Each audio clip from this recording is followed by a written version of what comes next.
কারণ গতদিনে সম্ভবত আপনাদেরকে গুগলের অ্যালগোরিদম সম্পর্কে কথা বলছিলাম। তো গুগলের অ্যালগোরিদমে যে বিষয়টা বলছিলাম যে এখানে কিছু গুগলের কিছু স্ট্রিক্টলি অ্যালগোরিদম যেগুলো আছে বা দেখা যাচ্ছে যে অ্যালগোরিদমগুলো গুগল খুব স্ট্রিক্টলি ফলো করে, এই ধরনের দুই একটা অ্যালগোরিদমের কথা বলছিলাম। তো তার মধ্যে একটা ছিল পান্ডা, তারপর হচ্ছে ছিল গুগল পেঙ্গুইন, তারপর ছিল হচ্ছে আপনার কি ছিল, গুগল হামিং বার্ড ছিল। এই ধরনের আরো অনেক অনেক অ্যালগোরিদম গুগলের কাছে আছে এবং তারা কন্টিনিউয়াসলি এই ধরনের অ্যালগোরিদম গুলো এরা হচ্ছে ডেভেলপ করতেছে এবং দেখা যাচ্ছে যে অ্যালগোরিদম গুলো তারা আপডেট করতেছে। তো এতে করে আমাদের যে বিষয়টা হয়, আমাদেরকে আসলে গুগলের অ্যালগোরিদমটা মেনে বা তাদের যে নিয়ম কানুনগুলো আছে এগুলো মেনেই আমাদেরকে এসইও করতে হয় বা দেখা যাচ্ছে যে আমাদের পেজটাকে গুগলের সামনে উপস্থাপন করতে হয়। কারণ আসলে গুগলের সাথে ট্রিক করে বা দেখা যাচ্ছে যে গুগলের সাথে মানে একটু প্রতারণা করে বা দেখা যাচ্ছে তাদেরকে কোনো কিছু উল্টাপাল্টা বুঝায় সাইটটাকে বেশি দিন টিকায় রাখা যায় না। তো যারা হচ্ছে ভালোভাবে দেখা যাচ্ছে যে অনেক লং টার্ম প্ল্যানিং করে কোনো একটা সাইটকে যদি র্যাঙ্ক করাতে চান, অবশ্যই গুগলের যে অ্যালগোরিদম বা দেখা যাচ্ছে গুগলের যে নিয়ম কানুন আছে এগুলোকে মেনে আপনাদের কাজ করতে হবে। তো পান্ডার ক্ষেত্রে যেটা বলছিলাম যে পান্ডা কি করে, যে পান্ডা যে অ্যালগোরিদমটা আছে, এই পান্ডা অ্যালগোরিদমটা আপনার ওয়েবসাইটের কন্টেন্ট গুলোকে বা আপনার ওয়েবসাইটের কোয়ালিটিকে চেক করে। এরপরে একটা অ্যালগোরিদমের কথা বলছিলাম, সেটা হচ্ছে যে পেঙ্গুইন অ্যালগোরিদম। এটা যে কাজটা করে যে আপনার ওয়েবসাইটের ব্যাকলিঙ্ক গুলোকে চেক করে, যে আপনি আপনার ওয়েবসাইটে যে ব্যাকলিঙ্ক গুলো ক্রিয়েট করছেন এই ব্যাকলিঙ্ক গুলো আসলে কোথায় আপনি ক্রিয়েট করছেন। অনেকে আছে দেখা যাচ্ছে আপনার একটা ব্লগ সাইট, অর্থাৎ আপনি টেকনোলজি রিলেটেড কোন একটা ব্লগ আপনি এখানে লেখেন। তো টেকনোলজি রিলেটেড ব্লগ লেখেন, এই সাইটটার ব্যাকলিঙ্ক যদি আপনি কোনো অন্য একটা মানে দেখা যাচ্ছে কোনো ভালো হোক বা মন্দ হোক বা দেখা যাচ্ছে যে অ্যাডাল্ট কোনো সাইটে যদি আপনি পোস্ট করে রেখে আসেন, গুগল এটা আপনাকে ধরবে বা গুগল আপনাকে এটা দোষারোপ করবে যে আপনি কেন এই কাজটা করলেন। কারণ এই গুগলের যে পেঙ্গুইন যে অ্যালগোরিদমটা আছে এটা আসলে আপনাদের ওয়েবসাইটের ব্যাকলিঙ্ক গুলোকেই চেক করে। সেই ওয়েবসাইটের ব্যাকলিঙ্ক গুলোকে চেক করে দেখে যে আপনার সামঞ্জস্যপূর্ণ ওয়েবসাইটগুলোর সাথেই আপনার ওয়েবসাইটের ব্যাকলিঙ্কটা ক্রিয়েট করা আছে কিনা। অর্থাৎ আপনার যদি একটা ই কমার্স সাইট হয়, তো গুগল দেখবে যে আপনার ওয়েবসাইটের যে ব্যাকলিঙ্ক গুলো এটা অন্য কোনো ই কমার্স সাইটে করা আছে কিনা। বা আপনি যদি এই ই কমার্স সাইটের ব্যাকলিঙ্ক যদি কোনো ব্লগ সাইটে নিয়ে গিয়ে দেন, সেটা তো সামঞ্জস্যপূর্ণ মনে হয়। কারণ আপনি যদি ওখানে টেকনোলজি রিলেটেড কোনো কিছু লেখেন, তারপরে দেখা যাচ্ছে আপনার ওই ই কমার্স সাইটে হয়তো আপনি কোনো গ্যাজেট বা দেখা যাচ্ছে এই ধরনের কোনো কম্পিউটার, ল্যাপটপ, ডেস্কটপ এই ধরনের ইলেকট্রনিক জিনিসপত্র আপনি বিক্রি করেন, তাহলে ওটাও ঠিক আছে। কিন্তু দেখা যাচ্ছে যে একদম অসামঞ্জস্যপূর্ণ একটা সরকারি বা দেখা যাচ্ছে যে একটা গভর্নমেন্ট সাইটের লিঙ্ক আপনি অন্য কোথাও গিয়ে নিয়ে গিয়ে ব্যাকলিঙ্ক করে রাখা আসছেন, এটা আসলে দেখা যাচ্ছে সামঞ্জস্যপূর্ণ হলো না। বা দেখা যাচ্ছে যে আপনি কোনো অ্যাডাল্ট সাইটে গিয়ে আপনার সাইটটার ব্যাকলিঙ্ক ক্রিয়েট করে রাখা আসছে, এটা গুগল খুবই স্ট্রিক্টলি মেনটেন করে। এবং এটাকে মেনটেন করার জন্য গুগল যে অ্যালগোরিদমটা ইউজ করে সেটার নাম হচ্ছে পেঙ্গুইন। আচ্ছা, আরেকটা কথা আপনাদেরকে বলছিলাম যে গুগলের যে রোবট আছে বা গুগলের যে বট আছে এটা কন্টিনিউয়াসলি আপনাদের সাইটটাকে ভিজিট করতে থাকে। অর্থাৎ আপনি এটা বুঝবেন না বা আপনি এটা বলতে পারবেন না যে গুগল কখন আপনার ওয়েবসাইটে আসবে বা কখন এসে সে ভিজিট করে চলে যাবে।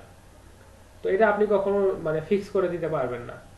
যে বিষয়টা হয় যে গুগলের রোবট কন্টিনিউয়াসলি যে কোনো সময় যে কোনো মুহূর্তে যে কোনো দিন যতবার খুশি আপনার ওয়েবসাইটটাকে তারা ভিজিট করতে পারে এবং তারা ব্যাকএন্ড থেকে আপনাদের ওয়েবসাইটের ডেটাগুলো কালেক্ট করার চেষ্টা করে। আচ্ছা, শুধু কালেক্ট করার চেষ্টাই করে না, কালেক্ট করার পর সেগুলো দেখা যাচ্ছে তাদের ডেটা সেন্টারে তারা নিয়ে যায় এবং দেখা যাচ্ছে সেখান থেকে তারা প্রসেস করে। প্রসেস করার পর তারা দেখে যে আপনার ওয়েবসাইটের কোয়ালিটি কেমন বা এখানে কোয়ালিটিফুল কন্টেন্ট আছে কিনা, এখানে সকল নিয়মকানুন ঠিকভাবে মানা হয়েছে কিনা। এরপর গুগল যে কাজটা করে বা গুগলের সার্চ ইঞ্জিন যে কাজটা করে যে আপনাদের পেজটাকে তারা র্যাঙ্ক করায়। তো এখন আপনার পেজটা কোথায় র্যাঙ্ক করাবে এই কাজটা করে হচ্ছে গুগলের আরেকটা অ্যালগোরিদম, সেটার নাম হচ্ছে গুগল হামিং বার্ড। তো হামিং বার্ডের যে কাজটা সেটা হচ্ছে ডেটা সেন্টার থেকে ডেটাগুলো সে অ্যানালাইসিস করে, করার পর দেখে যে আপনার ওয়েবসাইটের কোয়ালিটিটা কেমন বা এখানে পর্যাপ্ত পরিমাণ তথ্য আছে কিনা, পর্যাপ্ত সঠিক পরিমাণের ব্যাকলিঙ্ক এখানে আছে কিনা, এই বিষয়গুলোর উপর অ্যানালাইসিস করে বা এই বিষয়গুলোর উপর ভিত্তি করে গুগলের যে অ্যালগোরিদমটা আছে যেটার নাম হচ্ছে হামিং বার্ড, এটা হচ্ছে আপনাদের ওয়েবসাইটটাকে র্যাঙ্ক করানোর চেষ্টা করে বা নির্দিষ্ট যে জায়গাতে আপনার ওয়েবসাইটে থাকার কথা সেখানে সে রাখে। কারণ এখানে কোয়ালিটির উপর ডিপেন্ড করে যে আপনি কি কোয়ালিটির এসইও করতেছেন, আপনার ওয়েবসাইটের কোয়ালিটি কেমন, আপনি এখানে কি কন্টেন্ট লিখতেছেন, কন্টেন্টগুলোর কোয়ালিটি কেমন, এগুলোর উপর ভিত্তি করে তারা আপনাদের ওয়েবসাইটটাকে সুন্দরভাবে র্যাঙ্ক করে। আচ্ছা, এগুলো আসলে থিওরিটিক্যাল অনেক বিষয়। তো আরেকটা বিষয় যেটা আছে সেটা, আচ্ছা ব্যাকলিং এর যে বিষয়টা একটু সতর্ক, মানে এটা একটু আপনাদেরকে সাবধানতার সাথে দেখতে হবে যে ব্যাকলিং যখন আপনারা ক্রিয়েট করবেন বা প্রোফাইল ব্যাকলিং যখন আপনারা ক্রিয়েট করবেন, তখন অবশ্যই আপনারা চিন্তা করবেন যে আপনার সাইটটা বা দেখা যাচ্ছে যে সাইটের ব্যাকলিং আপনি ক্রিয়েট করতেছেন সেই সাইটটার সাথে সামঞ্জস্যপূর্ণ যে কোনো একটা সাইটে আপনি ব্যাকলিং ক্রিয়েট করতে পারেন। আর যদি অসামঞ্জস্যপূর্ণ বা দেখাচ্ছে যে অন্য কোনো ওয়েবসাইটের সাথে ব্যাকলিং ক্রিয়েট করে রাখেন, তাহলে অবশ্যই সেটা আপনার জন্য খুব একটা ভালো হবে না, বা দেখা যাচ্ছে যে আপনাকে খুব ভালো একটা রেজাল্ট তারা দিবে না। তো অবশ্যই নির্ধারিত সাইটে বা দেখা যাচ্ছে যে সাইটগুলোতে আপনার কন্টেন্টের মতো কন্টেন্ট আছে বা দেখা যাচ্ছে যে আপনার সাথে সিমিলার কোনো কন্টেন্ট আছে, সেই ওয়েবসাইটগুলোতে আপনি ব্যাকলিংগুলোকে ক্রিয়েট করার চেষ্টা করবেন। আর গুগল বটের যে বিষয়টা, এটা আসলে একটু ভয়ঙ্কর বিষয়। গুগল বটের যে বিষয়টা, এটা কখনো আপনাকে জানাবে না, এরা কখনো আপনাকে কিছু বলবে না, এরা জাস্ট নীরবে চলে আসবে, এসে আপনাদের এখান থেকে ডেটাগুলো তারা হচ্ছে স্ক্যান করে করে দেখবে। এটাই হচ্ছে সিস্টেম গুগল বটের।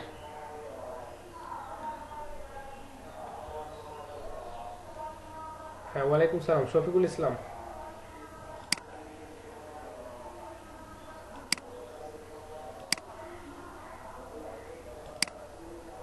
আচ্ছা ঠিক আছে, অ্যাটেন্ডেন্স দিয়ে দিয়েছি, সমস্যা নেই।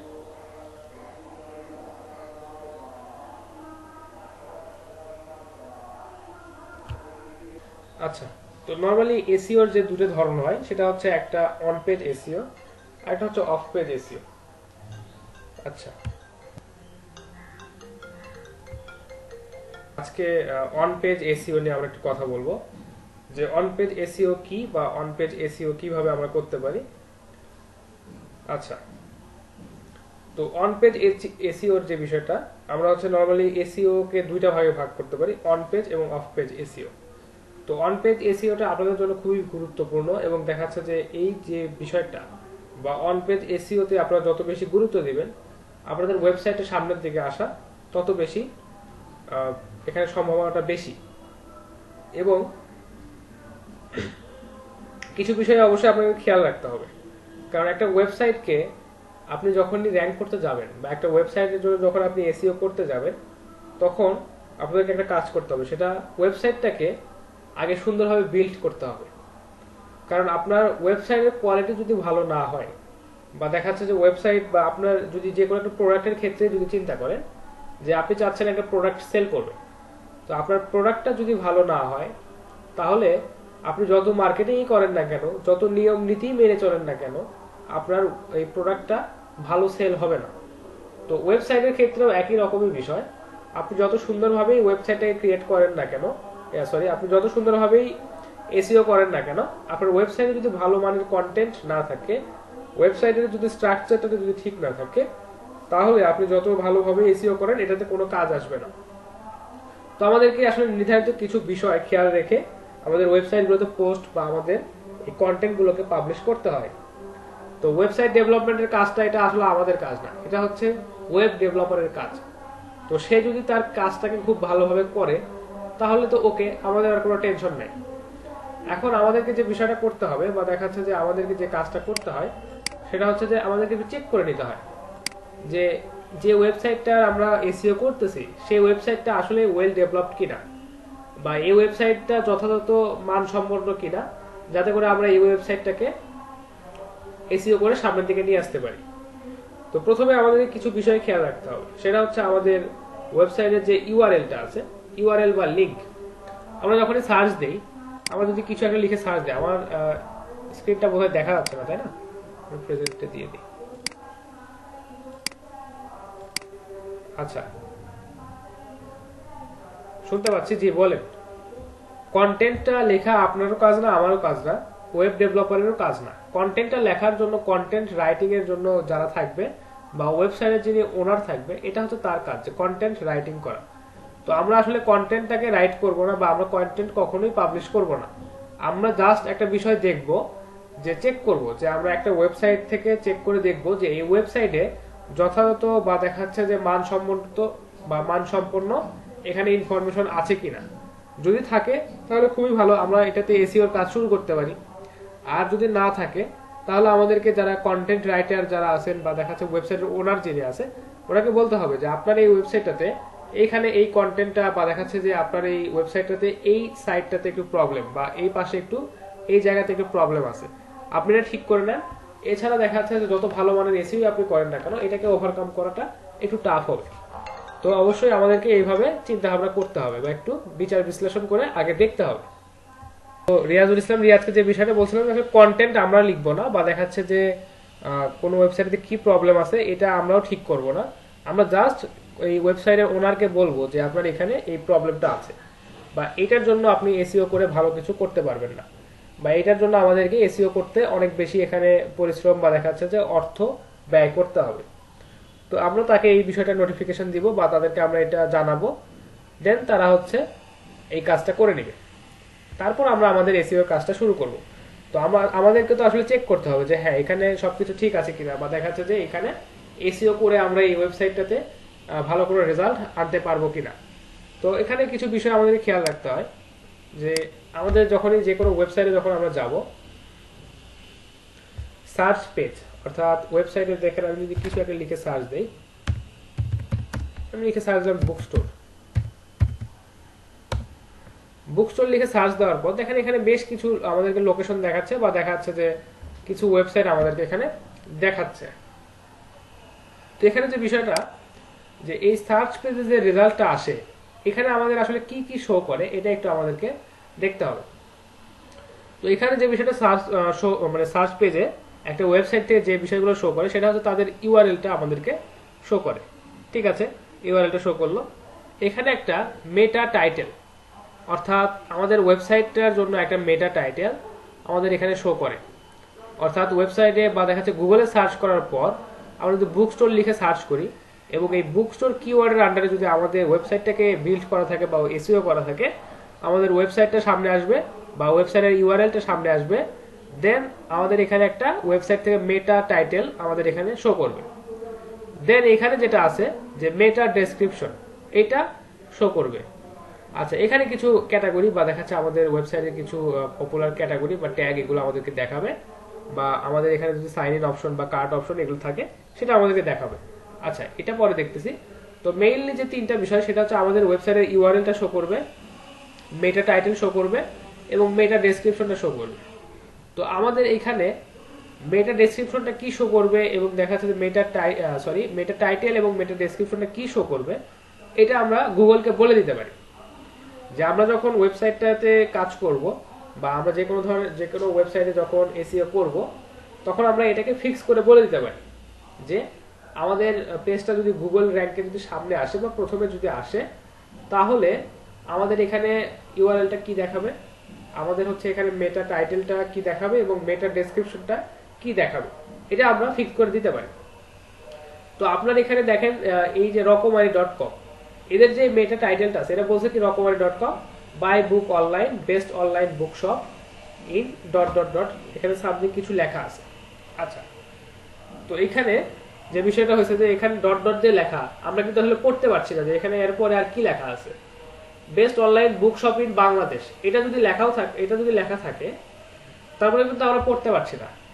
আমাদের অনেক বড় একটা ইনফরমেশন বা দেখাচ্ছে অনেক গুরুত্বপূর্ণ একটা ইনফরমেশন এখান থেকে হাইড হয়ে গেছে। অর্থাৎ এই বুক স্টোরটা যে বাংলাদেশে এটা হয়তো দেখাচ্ছে আমরা লোকেশন থেকে বুঝতে পারতেছি বা দেখাচ্ছে যে সাইটে এন্টার করার পর বা দেখাচ্ছে যে আমরা যারা রকমারি.com চিনি তারা বুঝতে পারছে যে ঠিক আছে এটা বাংলাদেশে, কিন্তু যারা জানে না বা যারা চিনে না তারা কিন্তু এটা বুঝতে পারবে না, কারণ এখানে সম্পূর্ণ তথ্যটা নাই, একটু অসম্পূর্ণ তথ্য থেকে গেছে। রকমারি.com buy book online best book online shop in Bangladesh, তো এটা যদি লেখা থাকতো তাহলে আমরা কমপ্লিটলি বুঝতে পারতাম।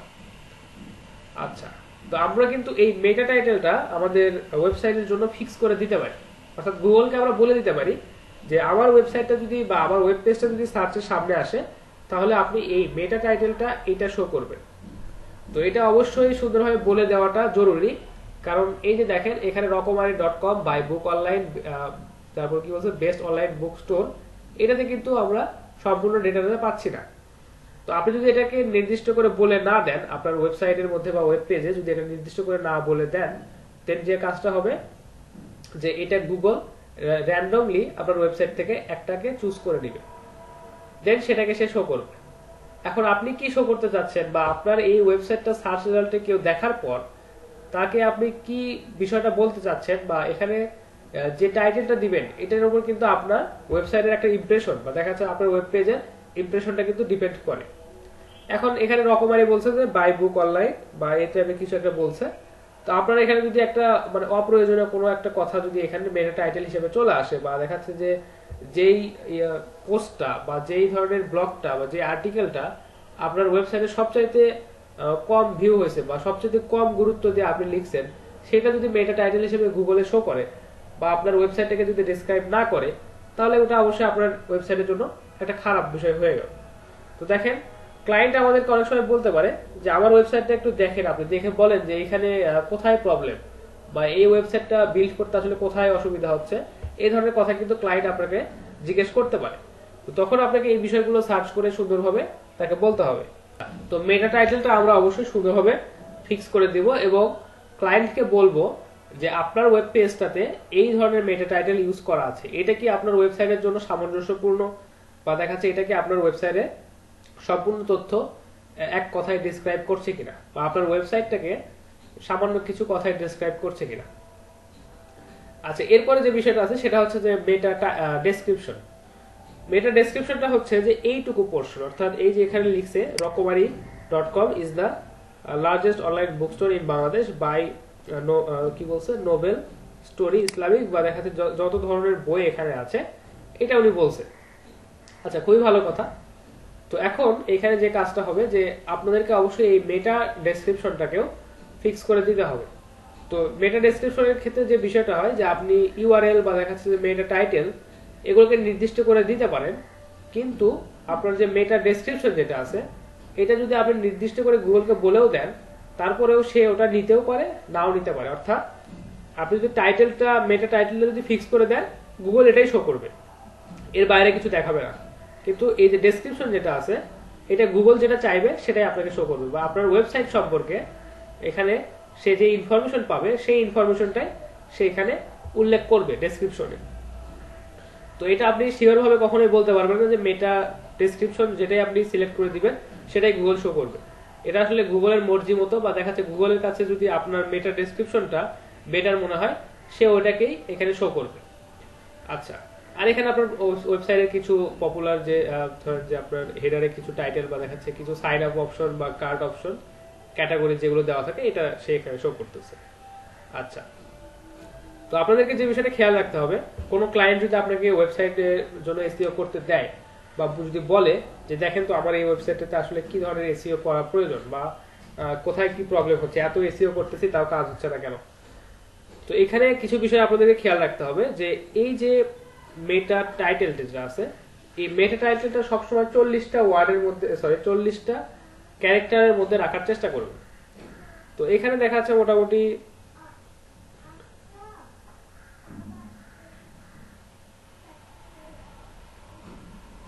আচ্ছা ধরেন যে 30 থেকে 35টা ক্যারেক্টার এখানে আছে। তো আপনারা যদি এই ধরনের 30 থেকে 35টা ক্যারেক্টারের মধ্যে আপনারা এই মেটা টাইটেলটা যদি লিখতে পারেন, এটা আপনাদের জন্য একটা মানে খুবই ভালো একটা প্র্যাকটিস। কারণ এখানে দেখেন এদের যে মেটা টাইটেলটা আছে এই মেটা টাইটেলটা এরা 30টা বা 40টা সর্বোচ্চ সম্ভবত 40টা ক্যারেক্টার এখানে এরা ইউজ করছে। এর ফলে কি হয়েছে দেখেন এদের সম্পূর্ণ মেটা টাইটেলটা কিন্তু আমরা একই ভাবে মানে এক কথায় দেখতে পাচ্ছি। এ বলছে কি 6 best online book shop in Bangladesh, তারপর বলছে যে হোম ডেলিভারি। এরপরে কিন্তু এখানে ডট ডট দিয়ে আরো অনেক কিছু দেখায় নাই। এখানে এই রকমারি.com যেটা করছে এদের মেটা টাইটেলটাকে অনেক বড় করছে, যার ফলে এখানে সম্পূর্ণটা আসে নাই, এখানে ডট ডট দিয়ে দেখাচ্ছে এবং এদের তথ্যটা কিন্তু একটু হলেও অসম্পূর্ণভাবে এখানে প্রকাশ হয়েছে। কিন্তু এই টাইটেলটাতে দেখেন এই টাইটেলটাতে অবশ্যই সম্পূর্ণ তথ্যটা সুন্দরভাবে প্রকাশ পাইছে। তো আপনারা চেষ্টা করবেন যখন মেটা টাইটেল যখন লিখবেন বা মেটা টাইটেল যখন আপনারা সিলেক্ট করে দিবেন, দেন এই মেটা টাইটেলটাকে অবশ্যই 40টা ক্যারেক্টার এর মধ্যে রাখা। 40 থেকে 45 এই ক্যারেক্টারের মধ্যে আপনারা এখানে রাখার চেষ্টা করবেন। আচ্ছা, তারপর যে বিষয়টা, এখানে এমন কিছু একটা মেটা ডেসক্রিপশন লেখার চেষ্টা করবেন যেটা আপনার ওয়েবসাইটটাকে ডেসক্রাইব করে সুন্দরভাবে, বা আপনার ওয়েবসাইট সম্পর্কে আরো বেশ কিছু তথ্য এখানে প্রোভাইড করে। এটা আপনারা লিখে ফিক্স করে দিতে পারেন, তবে এটা শিওর না যে গুগল আপনার ফিক্স করে দেওয়া মেটা টাইটেল সেটা মেটা ডেসক্রিপশনটাই দেখাবে, এটা আসলে ফিক্স না। আপনার গুগলের রোবটের কাছে বা গুগল বটের কাছে যদি মনে হয় যে এর থেকে একটা বেটার মেটা ডেসক্রিপশন আমরা আরেকটা পোস্ট থেকে পাচ্ছি বা আরেকটা আর্টিকেল থেকে পাচ্ছি, তবে গুগল সেখান থেকে ওটা শো করতে পারে। তবে মেটা টাইটেল যেটা, এটা আপনি যেটা ফিক্স করে দেবেন গুগল সেটাই দেখাবে। আর এটার ক্ষেত্রে বেস্ট প্র্যাকটিস হচ্ছে যে 40 থেকে 45টা ক্যারেক্টার ইউজ করে আপনারা এই মেটা টাইটেলটাকে সাজাবেন। বুঝতে পারলেন বিষয়টা?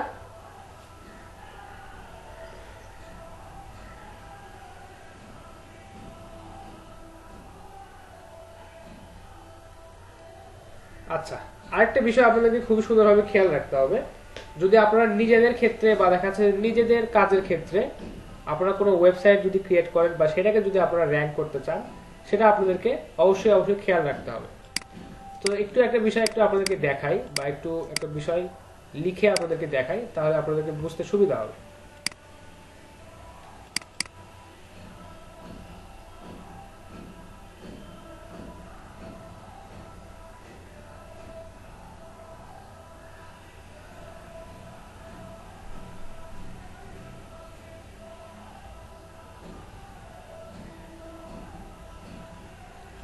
আচ্ছা, এটা কমপ্লিট হোক, দিয়ে দেবো, সমস্যা নেই।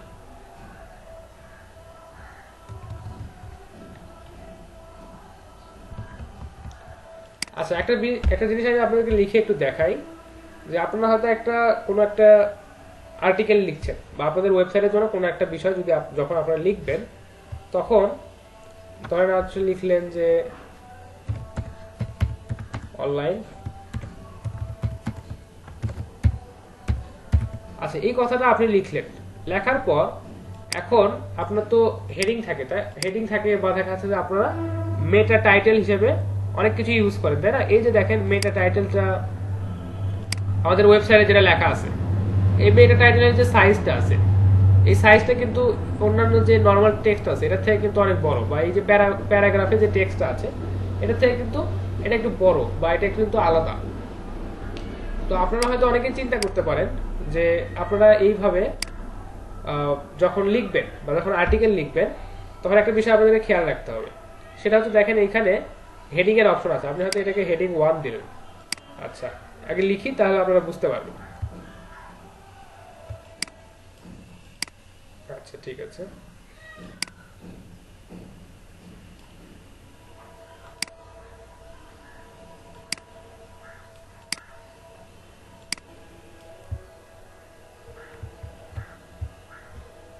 আচ্ছা, ধরেন আমি একটু এটা পেস্ট করে নিই।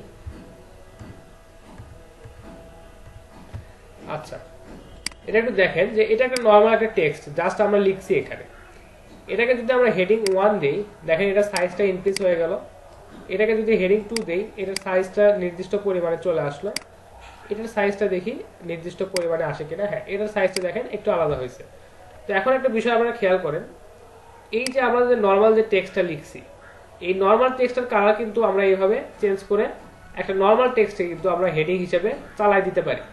কারণ এখানে দেখেন যে আমরা এই যে হেডিং 3 যেটা ইউজ করছি, এবং দেখাচ্ছে যে আমাদের যে নর্মাল টেক্সটের যে সাইজটা আছে এটা কাছাকাছি সেম।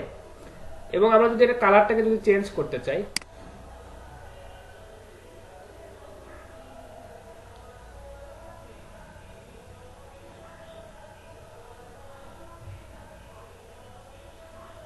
আচ্ছা ধরেন এক্সাক্ট হলো না, কিন্তু কাছাকাছি একটা কালার কিন্তু, বা আমরা কিন্তু ওখান থেকে কালার পিকার দিয়ে এই এক্সাক্ট কালারটা কিন্তু এখানে ম্যাচ করতে পারি। তো আপনারা হয়তো চিন্তা করতে পারেন যে এইটা তো নর্মাল টেক্সট আর এটা হচ্ছে আমাদের হেডার, তো আমরা দুইটাকে একই হিসেবে চালাই দেব, বা এটার পরিবর্তে এটা চালাই দেবো, বা হেডারের জায়গায় আমরা নর্মাল টেক্সট চালাই দেব। আচ্ছা, এটা হয়তো আপাতত দৃষ্টিতে আমরা খালি চোখে দেখে বুঝতে পারতেছি না, কিন্তু গুগলের সার্চ ইঞ্জিন বা দেখা যাচ্ছে যে কোনো মেশিন যখন আমাদের এই টেক্সটটাকে রিড করবে, তখন কিন্তু অবশ্যই আমাদের এই হেডিংটা তারা বুঝতে পারবে, বা তারা এই হেডিংটাকে ফলো করবে।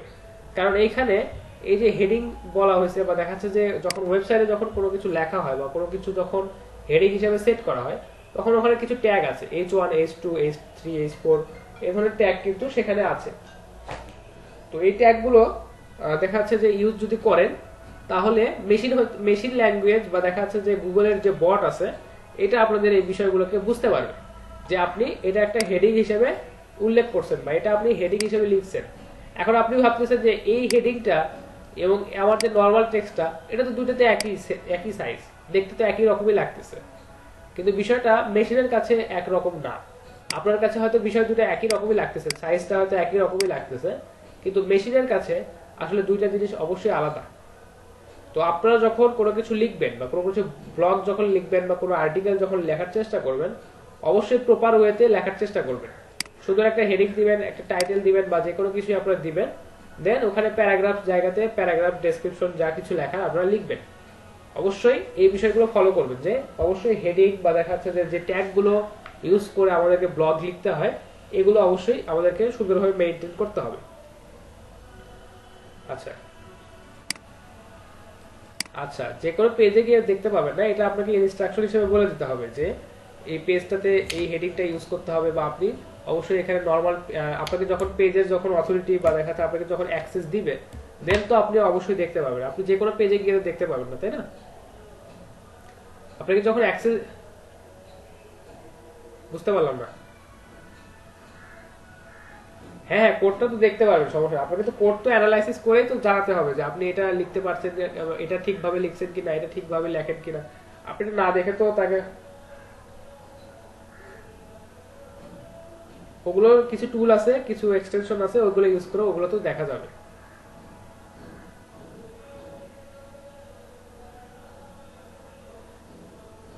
আচ্ছা সেটা সেটা তো না, আপনি একটা জিনিস আপনাকে বলি, গতকাল রাত্রে আমার একটা এক্সপিরিয়েন্সের কথা আপনার সাথে শেয়ার করি। একটা ওয়েবসাইটে আমি গেছি একটা ইনফরমেশন খোঁজার জন্য, শুধুমাত্র একটা মেইল খোঁজার জন্য। তো সেই মেইলের ব্যাক এন্ডে আমি মেইল তাদের ওয়েবসাইটে খুঁজে পাইলাম না, তাদের ব্যাক এন্ডে আমি গেলাম, ব্যাক এন্ডে গিয়ে আমি ওখানে খুঁজবো। তো ওইখানে ওরা কি করছে জানেন, ওরা জাস্ট জাভাস্ক্রিপ্ট গুলো ইনক্লুড করে রাখছে। আমি ওখানে গিয়ে কিছুই খুঁজে পাইলাম না, ওদের পেজ সোর্সে গিয়ে বা দেখা যায় পেজে যত কিছু ওখানে উল্লেখ করা আছে আপনাকে কিছুই দেখাবে না। তারা তাদের প্রাইভেসিটা এত স্ট্রিক্টলি মেনটেন করছে। তো আপনি যদি চান যে কোনো ওয়েবসাইটে হয়তো দেখতে পারেন বা দেখা যাচ্ছে যেগুলো ছোটখাটো ওয়েবসাইট আছে এগুলো দেখতে পারেন। আর যদি পেজ অথরিটি যদি চায় যে আপনাকে কিছুই দেখাবে না, তাহলে আপনার পক্ষে আসলে সম্ভব না যে ওটা দেখার। বুঝতে পারছেন বিষয়টা?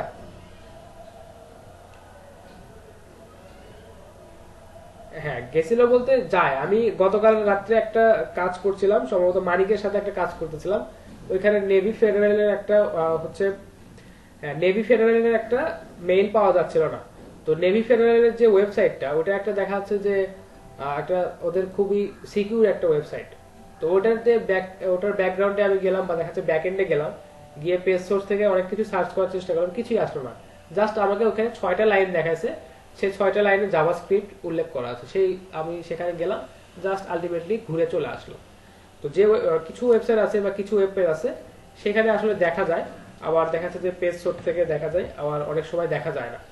কিছু পেইড টুল আছে, ওই পেইড টুলগুলো ইউজ করে আপনি সহজেই দেখতে পাবেন। আবার দেখেন যে ক্রোমের কিছু এক্সটেনশন আছে, একটা এক্সটেনশন সম্ভবত SEO meta in one click, এই ধরনের একটা এক্সটেনশন আছে, ওটা দিয়ে আপনি অনেক কিছু দেখতে পাবেন। আচ্ছা ওটা দেখাবো একটু পরে, যে SEO meta in one click, ওটা একটু পরে আপনাদেরকে দেখাবো যে এখান থেকে আপনারা কিভাবে ইনফরমেশনগুলো কালেক্ট করবেন। আচ্ছা আশা করি বুঝতে পারছেন রিয়াজুল ইসলাম।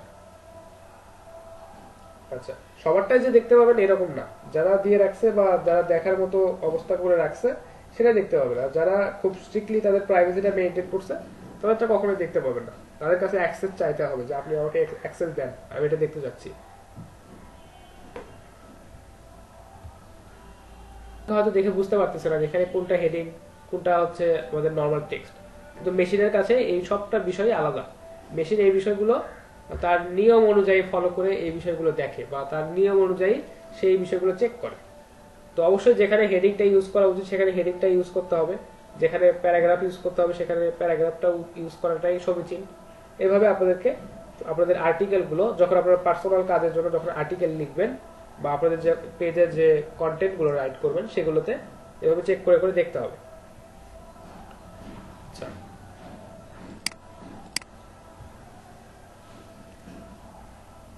একটা কথা মনে হয় আপনাদেরকে গতদিনে বলেছিলাম, সেটা হচ্ছে যে আপনারা যখন আর্টিকেল লিখবেন বা আপনারা যখন আর্টিকেল বা কন্টেন্ট রাইটারকে দিয়ে যখন আর্টিকেল লিখে দিবেন, তখন অবশ্যই একটা বিষয় খুব সুন্দরভাবে মেনটেন করতে হবে। সেটা হচ্ছে যে কিওয়ার্ডের ডেনসিটি।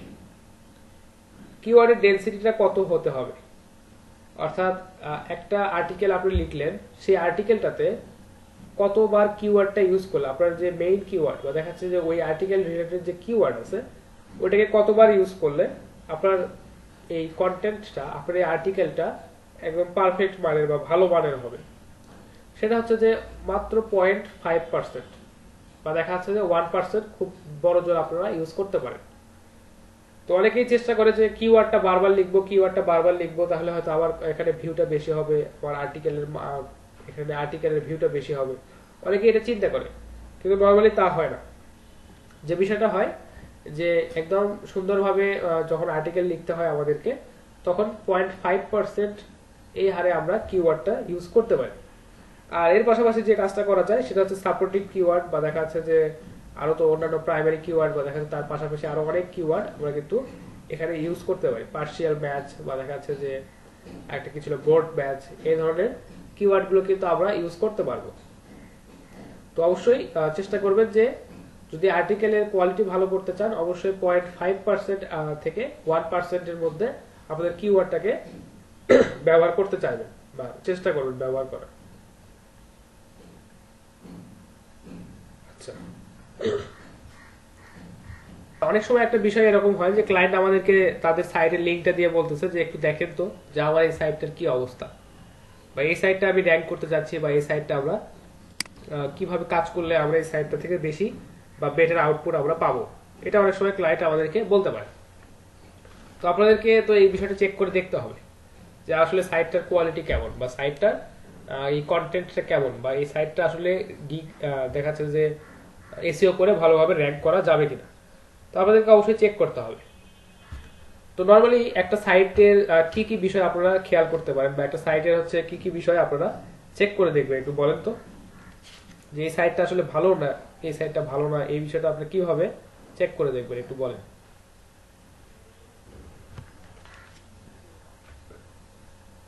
আচ্ছা, তো এটা চেক করার জন্য আপনারা একটা এক্সটেনশন আপনারা ইউজ করতে পারেন। সেই এক্সটেনশনটার নাম হচ্ছে এসইও মেটা ইন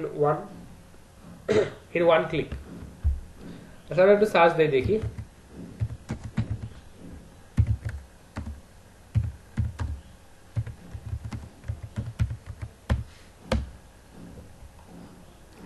দেখেন এখানে এক্সটেনশনটা চলে আসছে। তো এক্সটেনশন কিভাবে অ্যাড করা লাগে বা কিভাবে অ্যাড করতে হয় এটা তো আপনারা সবাই জানেন। আমরা একটু চেক করে দেখি, এক্সটেনশনটা একটু অ্যাড করি।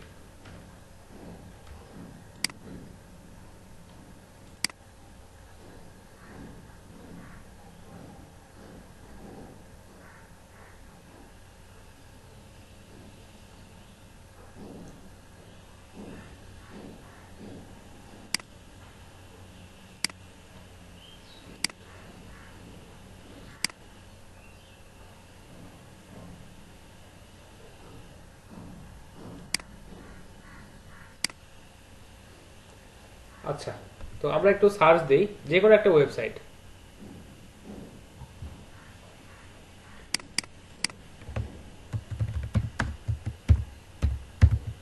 আচ্ছা, এক্সটেনশন তো আপনারা অ্যাড করতে পারবেন, তাই না?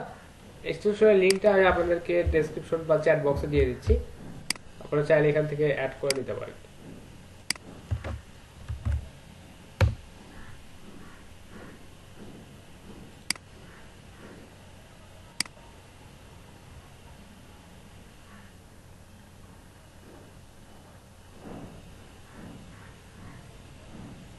ছোটখাটো একটা ওয়েবসাইটে যাই। আচ্ছা, the daily star dot net, এটা কি বুক স্টোর বা এটা কি কোনো বই বিক্রির দোকান? এটা তো একটা নিউজ পেপার বা অনলাইন দেখা যায় জার্নাল, তাই না?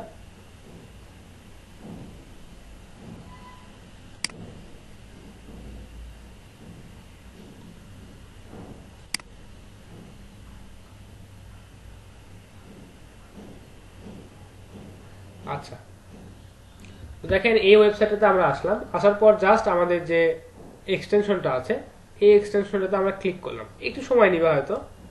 দেন এখানে কিছু বিষয় এখানে আছে, দেখেন বলতেছে যে টাইটেলটা বলছে যে Powell's book the world's largest independent book store.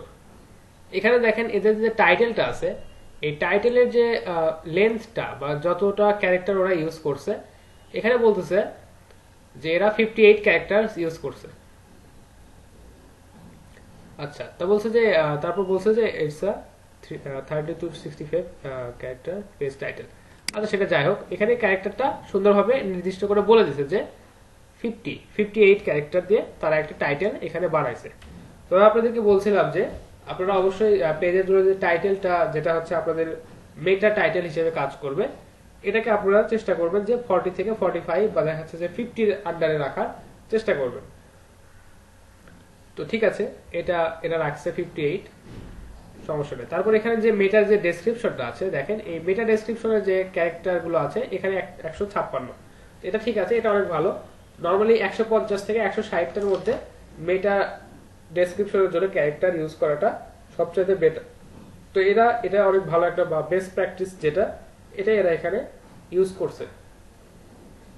এখানে দেখেন কিওয়ার্ডের কথাটা কি বলছে, দেখেন কিওয়ার্ডস। এখানে এরা যে কিওয়ার্ড গুলো ইউজ করছে, অর্থাৎ এই ওয়েবসাইটটার জন্য এরা যে কিওয়ার্ড গুলোকে ইউজ করছে সেই কিওয়ার্ড গুলো কিন্তু আমরা এখানে দেখতে পাচ্ছি। তো দেখেন এটা আপনাদের জন্য অনেক বড় একটা সুবিধা যে আপনি যে কম্পিটিটর গুলোর সাথে কম্পিট করতে যাচ্ছেন, অর্থাৎ আপনি যদি একটা বুক স্টোর বা দেখা যাচ্ছে যে কোনো কিছু আপনি যদি একটা পেজকে যদি র্যাঙ্ক করাতে চান এই ধরনের বুক স্টোরকে, দেন আপনাকে কিন্তু আপনার কম্পিটিটরদেরকে অ্যানালাইসিস করতে হবে, তাদের সাথে আপনাকে কম্পিটিশন করতে হবে এবং দেখা যাচ্ছে আপনাকে তাদের থেকে সামনের দিকে আসতে হবে। তো বিষয়টা হচ্ছে যে এই যে এরা যে ট্যাগগুলো ইউজ করছে এই ট্যাগগুলো কিন্তু আপনারা এখান থেকে এই এক্সটেনশনটা ইউজ করে দেখতে পাচ্ছেন। আচ্ছা, এদের তো ইউআরএলটা আমরা পাইছি দেখাচ্ছে। তারপর আচ্ছা, রোবটের জন্য ট্যাগ, এটা পরবর্তীতে বিষয়। আচ্ছা, এখানে দেখেন এদের ওয়েবসাইটটাতে এরা H1 ট্যাগ কয়টা ইউজ করছে সেটা বলতেছে। H1 হচ্ছে 0, H2 যে ট্যাগটা এটা ইউজ করছে 25টা, H3 ইউজ করছে 35টা, H4 ইউজ করছে 4টা। আচ্ছা, তারপর কতগুলো ইমেজ আছে এদের ওয়েবসাইটে সেটা বলছে। তারপর বলছে যে এখানে কতগুলো লিঙ্ক এখানে ওরা ক্রিয়েট করা আছে সেটা এখানে বলছে। আচ্ছা, তো দেখেন এখান থেকে কিন্তু মোটামুটি আমরা অনেক ইনফরমেশনই পাইলাম। আচ্ছা, তো দেখেন এখান থেকে আমরা কিন্তু বেশ কিছু ইনফরমেশন অলরেডি পেয়ে গেলাম। তারপর দেখেন এখানে যে লিঙ্কগুলো বা দেখা যাচ্ছে যে লিঙ্কগুলোর সাথে এরা কানেক্টেড আছে সেই লিঙ্কগুলো এখানে উল্লেখ করা আছে। আচ্ছা, এখানে আরো অনেক অ্যাডভান্স ইনফরমেশন এখানে দেওয়া আছে বা দেখা যাচ্ছে যে অন্যান্য সাইটগুলোতে এদের যে কানেকশন আছে সেগুলো এখানে দেওয়া আছে। আর এখানে যে টাইটেলগুলো এরা ইউজ করছে, বেশ কিছু টাইটেল, সেগুলো এখানে দেওয়া আছে। আচ্ছা, এখানে দেখেন হেডার্স যে অপশনটা আছে এখানে দেখেন। আচ্ছা, এটা একটু পরবর্তীতে দেখার বিষয় বা এটা পরে দেখবেন, এখন দেখলে আসলে বুঝতে পারবেন না। এখানে যে ইমেজগুলো যে ইউজ করছে সেই ইমেজগুলো আপনারা এখান থেকে খুঁজে পাচ্ছেন। এদের যে সাইটে যে লিঙ্কগুলো ইউজ করা আছে সেই লিঙ্কগুলো আপনারা এখান থেকে দেখতে পাচ্ছেন। আচ্ছা, সোশ্যাল মিডিয়াতে এখানে কোথায় এরা সোশ্যাল মিডিয়া ইউজ করছে বা কোথায় সোশ্যাল মিডিয়া কথাটা লিখছে বা এদের সোশ্যাল মিডিয়া প্রোফাইলগুলোর ইনফরমেশন আপনারা কিন্তু এখান থেকে দেখতে পাবেন। আচ্ছা, এগুলো একটু পরবর্তীতে দেখার বিষয়, এগুলো আমরা পরে আরো অ্যাডভান্স দেখব। তো সামারির যে বিষয়টা আছে দেখেন এখানে সামারির যে বিষয়টা, এখানে এদের যে মেটা টাইটেলটা আছে, তারপর এদের যে মেটা ডেসক্রিপশনটা আছে, এটা এদের যে মোস্ট ইম্পর্টেন্টলি এদের যে ট্যাগগুলো এরা ইউজ করছে এই ট্যাগগুলো, এবং দেখাচ্ছে যে এখানে H1 আপনাদের এদের হেডার, কোন হেডারটা কতবার ইউজ করছে এটা এরা এখানে সুন্দরভাবে বলে দিছে। আচ্ছা, তো এই টুলটা ইউজ করে আপনারা কিন্তু এখান থেকে অনেক ডেটা আপনাদের এখান থেকে পেতে পারেন। তো কেউ যদি আপনাকে বলে যে আপনি হচ্ছে আমার সাইটটা একটু দেখেন যে এখানে কোনো প্রবলেম আছে কিনা, তো উনি যে টাইটেলটা বা মেটা টাইটেল যেটা উনি ইউজ করে রাখছেন ওটা গিয়ে দেখতেছেন যে 70টা ক্যারেক্টার উনি ইউজ করছেন বা 80টা ক্যারেক্টার উনি ইউজ করছেন। তো আপনি তাকে অবশ্যই বলতে পারেন যে আপনার এই টাইটেলটা বা আপনার মেটা টাইটেলটা আপনাদের একটু ছোট করতে হবে, কারণ এটা বেস্ট প্র্যাকটিস হচ্ছে যে 50টার মধ্যে ক্যারেক্টার বা দেখা যাচ্ছে 40 থেকে 50টার মধ্যে ক্যারেক্টার এখানে ইউজ করা। মেটা ডেসক্রিপশন হয়তো সে অনেক বড় মেটা ডেসক্রিপশন সে লিখে রাখছে, এখন আপনি তাকে অবশ্যই বলবেন যে আপনার এখানে যে মেটা ডেসক্রিপশনে লিখছেন এটাকে আসলে 150 থেকে 60 ক্যারেক্টারের মধ্যে রাখাটা সবচেয়ে ভালো প্র্যাকটিস। তখন সে এটা তার মতো করে পরিবর্তন করে দিবে। দেন দেখা যাচ্ছে কিওয়ার্ড, এরা এখানে 29টা বা 30টা কিওয়ার্ডের মতো এরা ইউজ করছে। এখন দেখা যাচ্ছে যে আপনার যদি যার ওয়েবসাইটটা বা আপনি দেখতেছেন বা যার ওয়েবসাইটটা আপনি অ্যানালাইসিস করতেছেন তার ওয়েবসাইটে হয়তো দেখা যাচ্ছে কিওয়ার্ড আছে মাত্র 4টা বা 5টা, বা দেখা যাচ্ছে তারপরেও সেই কিওয়ার্ড গুলো সামঞ্জস্যপূর্ণ না, বা দেখা যাচ্ছে যে রিচ কিওয়ার্ড না, বা দেখা যাচ্ছে অনেক ভালো কোয়ালিটির কিওয়ার্ড না, তাহলে আপনাকে অবশ্যই কিওয়ার্ড গুলোকেও এখান থেকে দেখতে হবে। আর কিওয়ার্ড কিভাবে অ্যানালাইসিস করে বা কিওয়ার্ডের সার্চ ভলিউম বা কিওয়ার্ডের কম্পিটিশন কিভাবে বের করে এটা তো আপনাদেরকে আমি দেখাইছি গত ক্লাসে, তাই না? কিওয়ার্ডের সার্চ ভলিউম, কিওয়ার্ডের কম্পিটিশন বের করে এটা গত ক্লাসে দেখছেন না আপনারা?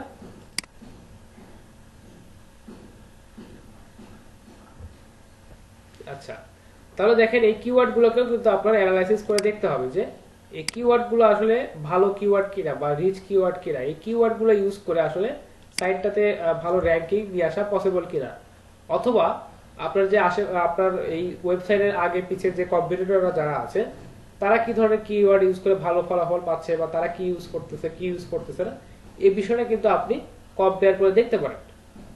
তো এটা আপনাদের জন্য অনেক ভালো একটা টুল, এবং দেখা যাচ্ছে যে এখান থেকে আপনারা কিন্তু অ্যানালাইসিস করে আপনাদের ক্লায়েন্টকে বলতে পারেন যে হ্যাঁ এখানে এই প্রবলেমটা হচ্ছে বা এই বিষয়টা এইভাবে লিখলে আপনাদের জন্য সুবিধা হবে। এই ধরনের বিষয় কিন্তু আপনাকে অবশ্যই বলতে হবে। এখন কেউ হয়তো দেখা যাচ্ছে যে তার ওয়েবসাইটে অনেকগুলো আর্টিকেল লিখে রাখছে কিন্তু কোনো হেডার ইউজ করে নাই, জাস্ট যে নর্মাল টেক্সট, অর্থাৎ আপনাদেরকে যে বললাম যে এই যে নর্মাল টেক্সট এটাকে রং করে বা দেখা যাচ্ছে যে এটাকে সাইজটাকে ইনক্রিজ করে এটাকে সে হেডার হিসেবে চালাই দিছে। তো তখন কি হবে যে এখানে কিন্তু হেডার গুলো শো করবে না, তখন ওটাকে নর্মাল টেক্সট হিসেবেই শো করবে। দেন আপনি তাকে বলতে পারেন যে আপনার ওয়েবসাইটে তো এতগুলো পোস্ট বা এতগুলো ব্লগ আছে কিন্তু এখানে তো হেডার তো দেখতেছি না, হেডার তো দেখতেছি মাত্র 2টা বা 1টা, কিন্তু তাহলে তো আপনি হেডার ইউজ করে বা দেখা যাচ্ছে যে নির্ধারিত যে নিয়ম আছে সেটাকে ফলো করে আপনি তো এখানে পোস্ট গুলো করেন নাই, বা আপনি আপনার সাইটটাতে সেইভাবে আর্টিকেল গুলো পাবলিশ করেন নাই। তো আপনাকে এইভাবে পাবলিশ করতে হবে বা এই বিষয়গুলো ফলো করতে হবে। তো এই ধরনের কথা তো আপনি ক্লায়েন্টকে অ্যাটলিস্ট বুঝায় বলতে পারবেন। যদি কেউ আপনাকে বলে যে আমার সাইটটাকে একটু দেখেন যে আমার সাইটে কি প্রবলেম, কোথায় কি হচ্ছে, এটাকে কিভাবে অ্যানালাইসিস করলে বা কিভাবে এসইও করলে সামনের দিকে নিয়ে আসা পসিবল। তো আপনারা এই ধরনের 3-4টা ফ্যাক্টর অ্যানালাইসিস করে তাদেরকে বলবেন, বা দেখা যাচ্ছে তাদেরকে বলবেন যে হ্যাঁ এখানে আরো অনেক কাজ আছে বা আরো অনেক বিষয় আদি আছে, এগুলো আমাদেরকে আরো ফার্দার রিসার্চের মাধ্যমে বের করতে হবে। দেন সে যদি আপনার সাথে আগ্রহী হয় কাজ করতে, তাকে আপনি সে বিষয়টা তখন আপনারা কাজের মাধ্যমে কনসাল্ট করে বা দেখা যায় তাদের সাথে কথাবার্তা বলে এই কাজটাকে ফাইনালি একটা রূপ দেওয়ার চেষ্টা করবেন। তো আমরা জাস্ট এখন আপাতত দেখলাম যে একটা ওয়েবসাইটে কি কি প্রবলেম আছে বা কি কি বিষয় থাকা দরকার, কি কি বিষয় থাকলে আমাদের ওয়েবসাইটটাতে মোটামুটি ভালোভাবে র্যাঙ্ক করা যায়, এই বিষয়গুলো কিভাবে আমরা অ্যানালাইসিস করব। তো এখানে আপনি চাইলে আলাদা আলাদা ভাবে দেখতে পারেন যে হেডার কি আছে, ইমেজ কি আছে, লিঙ্ক কি আছে, সোশ্যাল আইকন কি আছে, টুলস কি কি ইউজ করা আছে, এটা দেখতে পারেন। আর এখানে জাস্ট সামারি হিসেবে সবগুলো একসাথে আপনারা এখানে দেখতে পারবেন। আচ্ছা, তো এই টুলটা ইউজ করতে পারবেন আপনারা সবাই, এসইও বেটা ইন ওয়ান ক্লিক। আশা করি সবাই এটা ইউজ করতে পারবেন।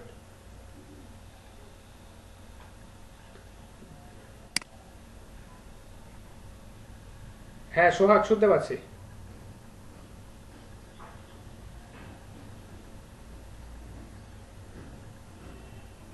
এক্ষেত্রে কি করবেন, এক্ষেত্রে আপনার ক্লায়েন্টকে বলতে হবে যে আপনার এখানে প্রবলেম বা এই ওয়েবসাইটটাতে এই জায়গাতে প্রবলেম, এখানে কিওয়ার্ড আপনি ইউজ করেন নাই, এখানে কিওয়ার্ডটা আপনার খুব ভালো কিওয়ার্ড ইউজ হয় নাই, আপনাকে এই বিষয়গুলোকে অ্যানালাইসিস করতে হবে। এখন সে আপনাকে বলতে পারে তাহলে আপনি তো ওয়েবসাইট এসইও এক্সপার্ট, আপনি আমাকে একটু কিওয়ার্ড রিসার্চ করে দেন। দেন তাকে আপনি কিওয়ার্ড রিসার্চের কাজটা করে দিবেন, বা তার ওয়েবসাইটের জন্য কোন কিওয়ার্ডটা বেটার হয় বা তার আগে পিছে যে কম্পিটিটররা আছে তারা কি ধরনের কিওয়ার্ড ইউজ করতেছে এটা অ্যানালাইসিস করে তাকে আপনি দিবেন, আপনি তার জন্য কাজ করবেন, এই ধরনের বিষয়।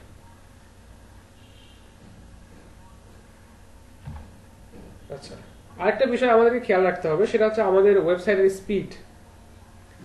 যে ওয়েবসাইটটার স্পিড সবচেয়ে ভালো হবে বা যে ওয়েবসাইটটার স্পিড সবচেয়ে দ্রুত হবে আপনারা কিন্তু সেই ওয়েবসাইটগুলোতেই বেশিরভাগ ভিজিট করবেন, তাই না? এখন একটা ওয়েবসাইট হয়, হ্যাঁ হ্যাঁ, একটা পেজের যে স্পিড লোড আছে এটাকে বোঝাচ্ছে স্পিড লোড, বা দেখা যাচ্ছে যে পেজের যে স্পিড বা পেজটা লোড হওয়ার যে স্পিড, এটাই বলছিলাম আর কি। তো একটা পেজ যত দ্রুত লোড হবে বা একটা ওয়েব পেজ যখন সবচেয়ে দ্রুত লোড হবে, আপনারা কিন্তু সেই ওয়েব পেজগুলো ইউজ করার চেষ্টা করবেন, বা আপনারা সবসময় দেখা যাচ্ছে কোনো কাজে ওই ওয়েবসাইটটাকে আপনারা মনে রাখার চেষ্টা করবেন যে হ্যাঁ, এই ওয়েবসাইটটাতে অনেক দ্রুত পেজটা লোড হয় এবং দেখা যাচ্ছে যে এখান থেকে আমরা অনেক ভালো ইনফরমেশন পাই। তো পেজের স্পিডটা আপনাদেরকে বা পেজের লোড স্পিডটা আপনাদেরকে চেক করে দেখতে হবে যে পেজের লোডিং স্পিডটা ঠিক আছে কিনা। আর এখানে যে বিষয়টা বলা হয় যে আদর্শ যে মানটা বা দেখা যাচ্ছে যে যেটাকে স্ট্যান্ডার্ড ধরা হয় যে 1 সেকেন্ড থেকে 3 সেকেন্ড এই সময়ের মধ্যে যদি আপনার পেজের লোডিং স্পিডটা হয় তাহলে এটা একটা বেটার। কিন্তু এর থেকে যদি বেশি হয়, ধরেন যে 5 সেকেন্ড 6 সেকেন্ড বা 7 সেকেন্ড যাবত লোড নেওয়ার পর আপনার পেজটা লোড হচ্ছে, তাহলে কিন্তু এটা আপনাদেরকে এটাকে আপনাকে ডিক্রিজ করতে হবে। অর্থাৎ 4 5 বা 6 7 যেটাই থাক, এটা থেকে কমায় 1 থেকে 3 এর মাঝখানে দিয়ে আসতে হবে। তো এটা কিভাবে করা সম্ভব বা এটা আসলে কিভাবে চেক করা সম্ভব এটা একটু দেখতে হবে। তাহলে একটু চেক করি। আপনারা জাস্ট গুগলে গিয়ে সার্চ দিবেন,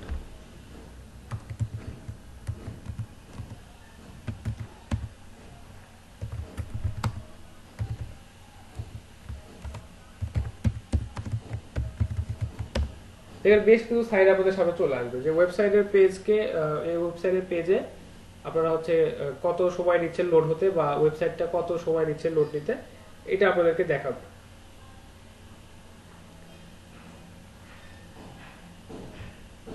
তো যেগুলো ভালো ওয়েবসাইট বা দেখা যাচ্ছে যে ওয়েবসাইটগুলো মোস্ট পপুলার এগুলোই সামনে চলে আসে। এর মধ্যে একটা আছে জিটি ম্যাট্রিক্স আছে, দেখেন, আর পিংডম আছে। এগুলো হচ্ছে আচ্ছা ওয়েব পেজ টেস্ট, এটা দেখি, এটা আমি ট্রাই করিনি কখনো। পিংডমটা ট্রাই করছি এবং জিটি ম্যাট্রিক্স এটা ট্রাই করা যেতে পারে। তো আপনারা 2টা বা 3টা ওয়েবসাইট একটু চেক করবেন যে কোন ওয়েবসাইটের স্পিড কেমন বা লোডিং স্পিডটা কেমন।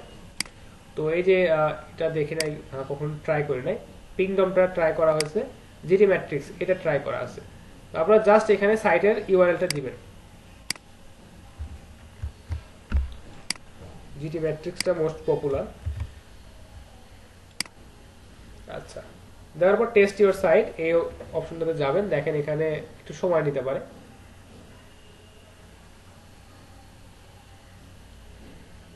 এখানে কিছু ফ্যাক্টর বা কিছু বিষয় অ্যানালাইসিস করে এবং হচ্ছে আমাদের এই সাইটটা লোডিং স্পিডটা আমাদেরকে দেখায়।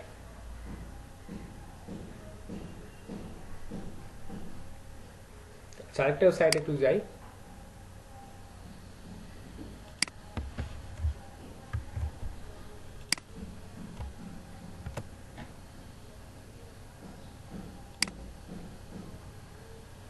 আমরা এখানে স্পেসিফিক কিছু কান্ট্রির জন্য সিলেক্ট করে দিতে পারি। আচ্ছা, যেহেতু আমরা এশিয়াতে বা দেখা যাচ্ছে যে আমরা যে রিজিয়নে আছি সেই রিজিয়নগুলো আমরা এখানে সিলেক্ট করে দিতে পারি। আমরা আপাতত এশিয়া দিলাম।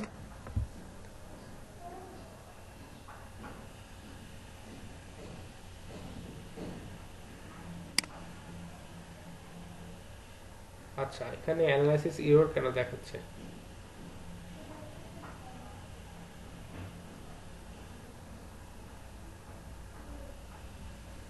আচ্ছা দেখতেছি। আচ্ছা দেখেন, এই ওয়েবসাইটটা আমাদেরকে বলতেছে যে ফুললি লোডেড। এখানে আরো কিছু আলাদা আলাদা ভাবে কিছু টাইম বলছে যে ফার্স্ট কন্টেন্টফুল পেইন্ট, এই সব কিছু আপাতত দেখার দরকার নাই। যে আমাদের পেজটা ফুললি লোডেড হয়েছে কত টাইম, এখানে বলছে যে 8 সেকেন্ড বা 9 সেকেন্ডের মতো সময় আমাদের কাছে লাগছে। তো এটা কিন্তু মোটামুটি একটা অনেক বড় একটা সময় বা অনেক বেশি একটা সময়। তো আমাদেরকে চেষ্টা করতে হবে যে এই টাইমটাকে কমায় নিয়ে আসতে হবে। তো ক্লায়েন্ট যদি বলে যে এই সাইটটাতে আসলে আমার কি প্রবলেম হচ্ছে বা দেখা যাচ্ছে যে এখানে আমার এই সাইটের ক্লায়েন্টটা যদি আমাদেরকে বলে যে এখানে আসলে কি প্রবলেম হচ্ছে, আপনি তাকে স্পিডটা যাচাই করে বলতে পারেন যে দেখেন এখানে যে স্পিডটা দেখাইছে স্পিডটা অনেক বেশি, আপনার সাইটটা লোডিং হতে অনেক বেশি সময় নিচ্ছে। তো আপনাকে এই লোডিং স্পিডটা কমাতে হবে, সরি লোডিং স্পিড না, লোডিং স্পিডটাকে বাড়াতে হবে এবং লোডিং এর যে টাইমটা আছে এটাকে কমাতে হবে। তো অবশ্যই এই বিষয়গুলো খেয়াল রাখতে হবে যে এখানে পেজের লোডিং স্পিডটা কত হচ্ছে বা দেখা যাচ্ছে যে কত সময় নিচ্ছে আমাদের এই পেজটা লোড হতে। তো এটা যদি অবশ্যই 3 সেকেন্ড বা 4 সেকেন্ডের বেশি সময় নেয়, এটা আপনাদের ওয়েবসাইটের জন্য ভালো হবে না। তো ক্লায়েন্টকে আপনার বুঝাতে হবে যে আপনার ওয়েবসাইটটা লোড নিতে এখানে 9 সেকেন্ড সময় নিচ্ছে, যেটা আসলে অনেক বেশি।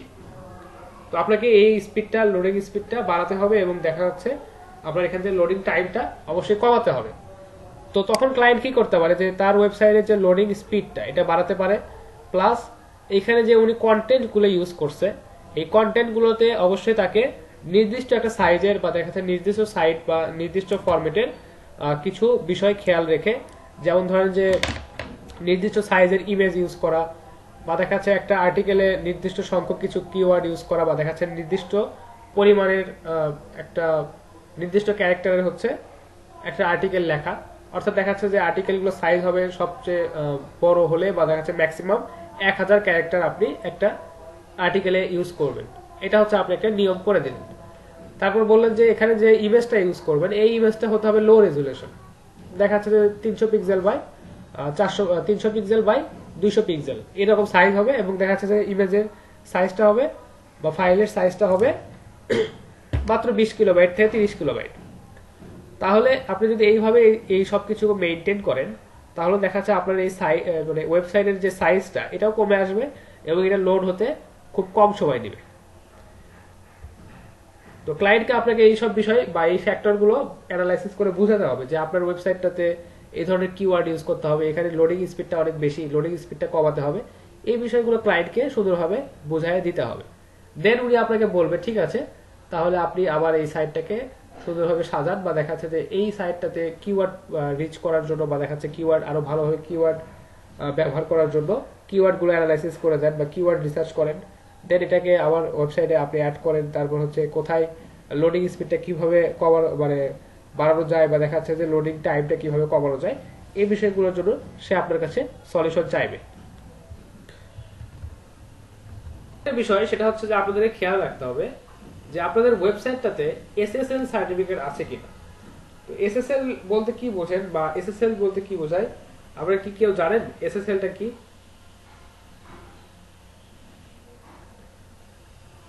আচ্ছা এসএসএলটা মানে হচ্ছে যে আপনার সিকিউর সকেট লেয়ার। অর্থাৎ আপনার এই ওয়েবসাইটটা একটা গ্রিন জোনে আছে, বা গুগল আপনাকে বা দেখা যাচ্ছে যে আপনার এই ওয়েবসাইটটাকে একটা সিকিউর ভাবে দেখছে যে হ্যাঁ এই ওয়েবসাইটটা ভালো বা এই ওয়েবসাইটটাতে কোনো হার্মফুল কন্টেন্ট এখানে নাই। তো এসএসএল যে সার্টিফিকেটটা বা সিকিউর সকেট লেয়ার যেটা, এই সার্টিফিকেটটা যদি আপনাদের ওয়েবসাইটে থাকে তাহলে আপনাদের ওয়েবসাইটটাকে সবাই একটু ভালো নজরে দেখে বা মনে করে যে হ্যাঁ অ্যাটলিস্ট এই ওয়েবসাইটটা সিকিউর। তো আপনারা যাদের আপনাদের ক্লায়েন্টের ওয়েবসাইটটাতে একটা জিনিস বিষয় আপনারা খেয়াল করে দেখবেন যে এই ওয়েবসাইটে আসার পর দেখবেন যে এখানে এসএসএল সার্টিফিকেট আছে কিনা। তো এখানে বলছে কানেকশন ইজ সিকিউর। যদি কানেকশন ইজ সিকিউর বলে বা দেখা যাচ্ছে এসএসএল সার্টিফিকেটটা যদি এখানে থাকে দেন এটা আপনার জন্য ভালো, আপনারা তারপরেও এটা চেক করে দেখবেন। আর যদি এসএসএল সার্টিফিকেট না থাকে আপনি ক্লায়েন্টকে বলতে পারেন যে হ্যাঁ আপনার ওয়েবসাইটে তো এসএসএল সার্টিফিকেটটা নাই, এটা আপনি নেন, এটা আপনাকে নিতে হবে। তাহলে দেখা যাচ্ছে গুগল আপনাকে ভালোভাবে দেখবে এবং যে ক্লায়েন্টরা বা যে ভিজিটররা আপনার ওয়েবসাইটে আসবে তারা আপনার ওয়েবসাইটটাকে অনেক ভালোভাবে দেখবে আপনার যদি এখানে একটা এসএসএল সার্টিফিকেট আছে। তো এটাও আপনারা চেক করে ক্লায়েন্টকে বলতে পারেন যে হ্যাঁ আপনার এসএসএল সার্টিফিকেট আছে বা এসএসএল সার্টিফিকেট নাই, এটা আপনি অ্যাড করে নেন। তো এই বেশ কিছু ফ্যাক্টর আমাদেরকে অ্যানালাইসিস করে আমাদের ক্লায়েন্টকে রিপোর্ট দিতে হবে বা ক্লায়েন্টকে আমাদেরকে বলতে হবে। তো মোস্ট ইম্পর্টেন্ট যে বিষয়টা সেটা হচ্ছে যে আমাদের এখানে কিওয়ার্ড অ্যানালাইসিস করতে হয়। আপনারা যখন এই ক্রোম এক্সটেনশনটা ইউজ করে এখানে কিওয়ার্ডগুলো যখন যাচাই বাছাই করে দেখবেন যে কিওয়ার্ডগুলোর আসলে এখান থেকে কোয়ালিটি কেমন বা কিওয়ার্ডগুলোর সার্চ ভলিউম কেমন, বা এখানে আশেপাশে বা এই পেজটার উপরে বা নিচে যারা কম্পিটিটর আছেন তারা কি ধরনের কিওয়ার্ড ইউজ করতেছে, সেই কিওয়ার্ডগুলোতে সার্চ ভলিউম কেমন, এগুলো যদি আপনি অ্যানালাইসিস করে এখানে কিওয়ার্ডের কিছু পরিবর্তন করেন বা কিওয়ার্ড যদি চেঞ্জ করতে হয় সেগুলো যদি আপনারা চেঞ্জ করেন বা অ্যাড করতে হয় সেগুলো যদি অ্যাড করেন তাহলে এই কাজগুলো কিন্তু ক্লায়েন্টকে আপনার করে দিতে হবে বা দেখা যাচ্ছে ক্লায়েন্ট আপনার কাছ থেকে এই কাজগুলো করে চাইবে। আর এখানে এটা অনেক ইম্পর্টেন্ট একটা বিষয় যে কিওয়ার্ডগুলো অ্যানালাইসিস করে দেখা যে হ্যাঁ এখানে আসলে কিওয়ার্ডগুলো সব ঠিকঠাক আছে কিনা, বা এই কিওয়ার্ডগুলো ইউজ করে এই সাইটটাতে কি পরিমাণ ট্রাফিক আসার সম্ভাবনা বা সার্চ ভলিউম আসার সম্ভাবনা আছে। তো এগুলো আপনাদেরকে অবশ্যই অ্যানালাইসিস করে দেখে ক্লায়েন্টকে জানাতে হবে। বিষয়টা ক্লিয়ার আপনাদের কাছে? আপনারা আগে একটা বিষয় দেখতেন যে ফেসবুকে এরকম অ্যাড বা দেখা যাচ্ছে বুস্ট করার অপশনটা কিন্তু খুব একটা বেশি ছিল না বা দেখা যাচ্ছে জনপ্রিয় ছিল না, যে ফেসবুকে অ্যাড করা বা ফেসবুকে অ্যাড দেওয়া বা ফেসবুকে বুস্ট করা বা ফেসবুক পেজকে প্রমোট করা, এই বিষয়টা কিন্তু আগে ছিল না, খুবই কম ছিল। তো ইদানিং এসে কিন্তু এই বিষয়টা অনেক বেড়ে গেছে। তার কারণটা কি? যে এখন চায় মানে অনেকেই চায় যে নিজেদের প্রোডাক্টটা নিজেরাই ব্র্যান্ডিং করবে এবং দেখা যাচ্ছে নিজেরাই এখান থেকে জাস্ট এই সোশ্যাল মিডিয়া প্ল্যাটফর্মগুলোকে ইউজ করে নিজেরাই বুস্ট করবে এবং নিজেরাই এখান থেকে সেল জেনারেট করবে। তো যার কারণে যে বিষয়টা হয় যে এখানে যে সিপিএ মার্কেটিং বা দেখা যাচ্ছে যে আপনি যে অন্য একজনের প্রোডাক্ট আপনার ওয়েবসাইটে নিয়ে এসে তারপর সেল করতেছেন, এটা দেখা যাচ্ছে এটার মানে পরিমাণটা একটু কমে গেছে। কারণ ফেসবুক এখন নিজেই বলতেছে যে আপনারা যত বড় কোম্পানি হন বা যে কোনো কেউই হন না কেন, আপনারা আপনাদের প্রোডাক্টটা আমাদের কাছে দেন, আমরাই আপনাদের এখানে মার্কেটিংটা করে দিচ্ছি। তাহলে দেখা যাচ্ছে ওইখানে আপনাদের একটা মানে খুব এখানে যারা সিপিএ মার্কেটিং করতো তারা এখানে দেখা যাচ্ছে একটু মানে এখন কম পাচ্ছে, বা দেখা যাচ্ছে তারা এখানে মার্কেটিং করে প্রফিটটা একটু কম পাচ্ছে। তারপরেও আছে, তারপরেও এটা চলতেছে, এটা অনেক ভালোভাবে এখন পর্যন্ত অনেকেই যারা কাজ করতেছেন, যাদের ওয়েবসাইট আছে বা যারা ওয়েবসাইট বিল্ড করতে পারছেন ভালোভাবে, ওয়েবসাইট থেকে যারা র্যাঙ্ক করতে পারছেন, তারা এখনো অনেক ভালো এখান থেকে আর্নিং নিয়ে আসতে পারতেছে। আচ্ছা, এখানে একটা ট্রাস্টের একটা ইস্যু আছে যে সাইটটা ট্রাস্টেড কিনা। তো যারা হচ্ছে ওদের ট্রাস্ট গেইন করতে পারছে তাদের আসলে দেখাচ্ছে যে এখান থেকে ভালো একটা প্রফিট বা এখনো আর্নিং তাদের এখান থেকে আসে। দেখেন আপনার এখানে টাইটেল যেটা আপনি ইউজ করছেন, আপনি জেনেই করেন আর না জেনেই করেন, টাইটেলটা দেখা যাচ্ছে যে 41টা ক্যারেক্টার, অর্থাৎ আমরা যে লিমিটটা বলছিলাম যে 40 থেকে 50 এর মধ্যে থাকতে হবে, এটার মধ্যে আছে। এখানে তারপর বলছে ডেসক্রিপশন মিসিং, আপনি এখানে কোনো ডেসক্রিপশনই দেন নাই। তো আপনাকে যদি ক্লায়েন্ট কোনো ওয়েবসাইট দেখতে বলে, সেখানে যদি আপনি দেখেন যে ডেসক্রিপশনটা মিসিং আছে, তাহলে অবশ্যই ক্লায়েন্টকে আপনাকে জানাতে হবে যে আপনার এই ওয়েবসাইটটাতে ডেসক্রিপশনই নাই, ডেসক্রিপশনটা ইউজ করতে হবে। তারপর দেখান বাদ দিলেন কেন দেখি। তারপর দেখেন এই যে কিওয়ার্ডের কথা, এখানে বলছে কিওয়ার্ড মিসিং, আপনার ওয়েবসাইটে কোনো কিওয়ার্ডই নাই। আচ্ছা, তারপর এখানে H1 ট্যাগ ইউজ করছেন 2টা, H2 ট্যাগ ইউজ করছেন, তারপর হচ্ছে H3 ট্যাগ ইউজ করছেন 10টা। ঠিক আছে, বুঝলাম। ইমেজ ইউজ করছেন 10টা, 71টা লিঙ্ক আপনি ইউজ করছেন বা 71টা লিঙ্ক আপনি এখানে শেয়ার করছেন, খুবই ভালো কথা। আপনার ওয়েবসাইটটা কোনো ট্যাগ নাই, কোনো হচ্ছে কিওয়ার্ড এখানে আপনি ইউজ করেন নাই, এখানে কোনো ডেসক্রিপশন নাই, খুবই ভালো কথা। তাহলে এই ওয়েবসাইটটা কম্পিটিশনে আসবে বা দেখা যাচ্ছে এখান থেকে કોઈ লোড হওয়ার মানে কম্পিটিশন করা বা দেখা যাচ্ছে এটাতে এসইও করাটা কি পসিবল?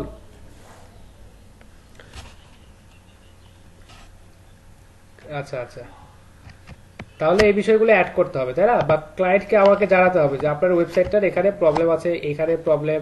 আপনি এটা একটু লোডিং স্পিডটা টেস্ট করেন তো দেখি কি অবস্থা, পেজ লোডিং স্পিডটা টেস্ট করেন দেখি কি অবস্থা।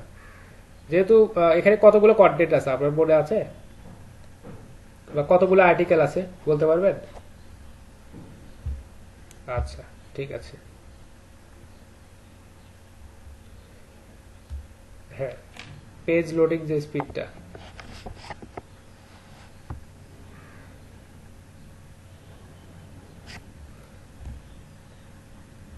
আচ্ছা দেখেন ওয়েবসাইটের লোডিং স্পিড দেখাচ্ছে 0.7 সেকেন্ড, তাই না?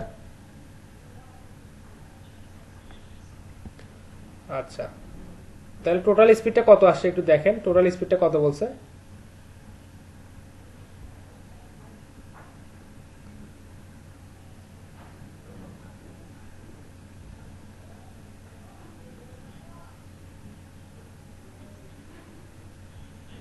হ্যাঁ, ফুললি লোডের টাইমটা হচ্ছে 0.8 সেকেন্ড। এটা কিন্তু আপনার ওয়েবসাইটের জন্য অনেক ভালো একটা বিষয়, বা দেখাচ্ছে ভালো বিষয় বলবো না, কারণ আপনার ওয়েবসাইটে কোনো কন্টেন্টই নাই খুব বেশি একটা, দেখা যাচ্ছে 4টা 5টা বা 6টা 7টা আর্টিকেল বা পোস্ট এখানে আছে, যার কারণে ওয়েব পেজটা অনেক দ্রুত লোড হচ্ছে। তো আপনাদের পেজের যখন বা ওয়েবসাইটের যখন আর্টিকেল বা দেখা যাচ্ছে কন্টেন্টের পরিমাণ ধীরে ধীরে বাড়তে থাকবে, আপনাদেরকে মাঝে মাঝে এই স্পিডটাকে টেস্ট করে দেখতে হবে যে হ্যাঁ আমাদের ওয়েব পেজের যে স্পিডটা এটা ঠিক থাকতেছে কিনা, বা এটার স্পিডটা কতটুকু ইনক্রিজ করলো, বা এটার স্পিডটা কি পরিমাণ বাড়লো বা কি পরিমাণ আমরা কমাতে হবে, এই বিষয়টা মাঝে মাঝে চেক করে করে দেখতে হবে। এবং ক্লায়েন্ট যদি আপনাদেরকে চেক করতে বলে, দেন ক্লায়েন্টকে আপনারা চেক করে করে জানাবেন যে আপনার ওয়েবসাইটের লোডিং স্পিডটা এমন, আপনি হচ্ছে এটা থেকে একটু কমাতে হবে, বা দেখাচ্ছে যে এই পোস্টগুলো একটু কমাতে হবে, বা এই পোস্টের যে সাইজটা আছে বা যেখানে যে ইমেজটা ইউজ করতেছেন এটা নির্দিষ্ট সাইজে ইউজ করতে হবে, এই ইমেজ ফাইলের যে সাইজটা হবে এই ফাইল সাইজটাকে রিডিউস করতে হবে, এই বিষয়গুলো তাকে আপনাদেরকে জানাতে হবে। আচ্ছা, নাইম ইসলামের ওয়েবসাইটটা অনেক মানে দেখা যাচ্ছে ছোট, এখনো ছোট ওয়েবসাইট আছে এবং দেখা যাচ্ছে ওইখানে কন্টেন্টের পরিমাণ খুবই কম, যার কারণে অনেক দ্রুত লোড নিছে 0.8 সেকেন্ড, এটা একটা অনেক ভালো স্পিড। আচ্ছা, তো কন্টেন্ট যত বাড়বে দেখা যাচ্ছে আপনার ওখানে ওয়েব পেজের স্পিডটাও বা ওয়েব পেজের লোড নেওয়ার যে টাইমটা এটাও বেড়ে যাবে। আচ্ছা, তো যে বিষয়টা নিয়ে আজকে আমরা কথা বলছিলাম বা কথা বললাম সেটা একটা ওভারভিউ দেই। সেটা হচ্ছে যে প্রথমে আমরা একটা ওয়েবসাইট যদি কেউ আমাদেরকে দেখতে বলে বা আমরা যখন নিজেদের জন্য যখন ওয়েবসাইট তৈরি করব সেটাকে যদি আমরা এসইও করতে চাই, এটার কিছু কোয়ালিটি আমাদেরকে চেক করতে হবে। সেটা হচ্ছে যে যখন আমরা সার্চে গুগলে সার্চে যখন কোনো পেজকে দেখতে পাই বা কোনো ওয়েবসাইটকে দেখতে পাই, তখন সেখানে আমরা ইউআরএলটা দেখতে পাই, মেটা টাইটেল এবং মেটা ডেসক্রিপশনটা আমরা দেখতে পাই। তো অবশ্যই মেটা টাইটেল এবং মেটা ডেসক্রিপশনটা আমাদের এখানে থাকতে হবে। এবং এই মেটা টাইটেলটা লেখার যে নিয়মটা সেটা বলছিলাম যে 40 থেকে 50টা ক্যারেক্টারের মধ্যে এই মেটা টাইটেলটাকে রাখতে হবে। আচ্ছা, তারপর হচ্ছে মেটা ডেসক্রিপশনের যে বিষয়টা, এটা হচ্ছে 150 থেকে 160টা ক্যারেক্টারের মধ্যে রাখতে হবে এবং আপনার ওয়েবসাইট সম্পর্কে মেইন কিছু কথা বা মূল কিছু ডিটেলস ওখানে উল্লেখ করতে হবে। তারপর যেটা হচ্ছে যে মেটা টাইটেলটা আপনি নির্দিষ্ট করে গুগলকে বলে দিতে পারেন যে গুগল যদি আমার ওয়েব পেজটাকে কখনো সার্চ রেজাল্টে শো করে, দেন তারা এই মেটা টাইটেলটা শো করবে। আর মেটা ডেসক্রিপশনের যে বিষয়টা, এটা আপনি নির্দিষ্ট করে বলে দিতে পারেন, কিন্তু গুগল এটা শো করবে কি শো করবে না এটা গুগলের মানে নিজস্ব ব্যাপার। সে চাইলে শো করাতেও পারে, সে চাইলে শো না করাতেও পারে।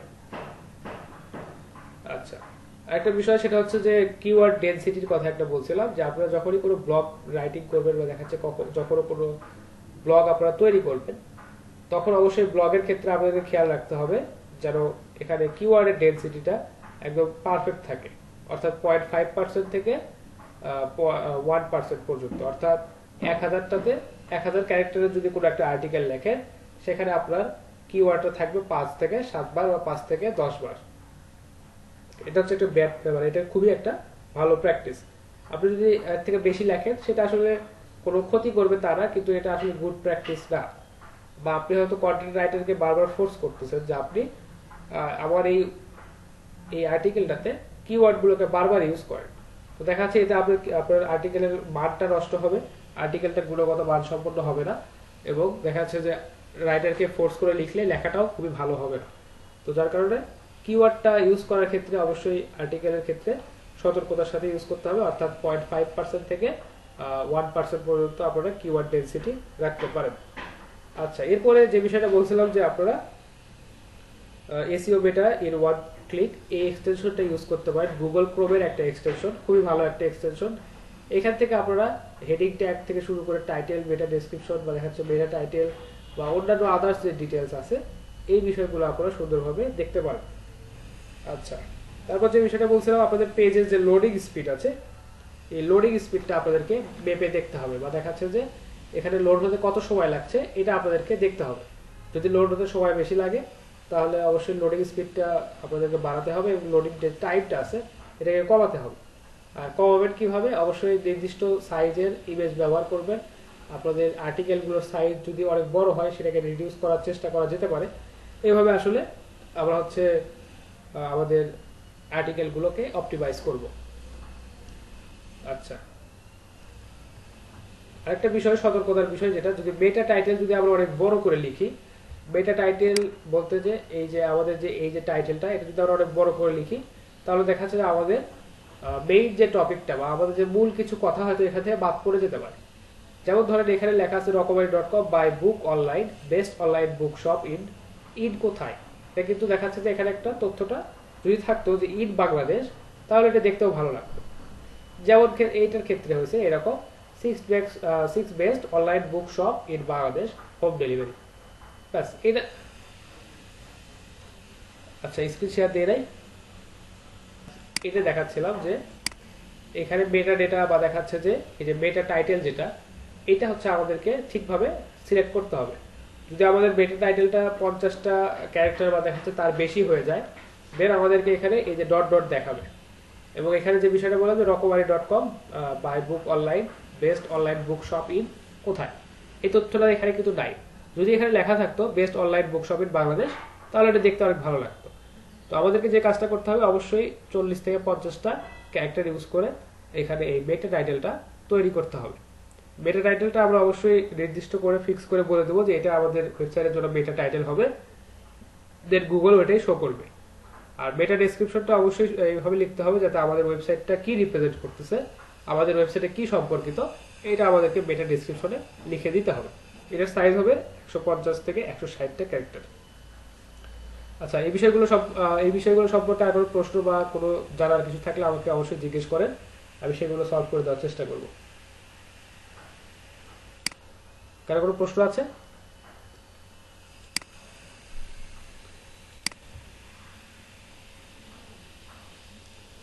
আচ্ছা, আমার স্ক্রিনটা তো দেখতে পাচ্ছেন, তাই না?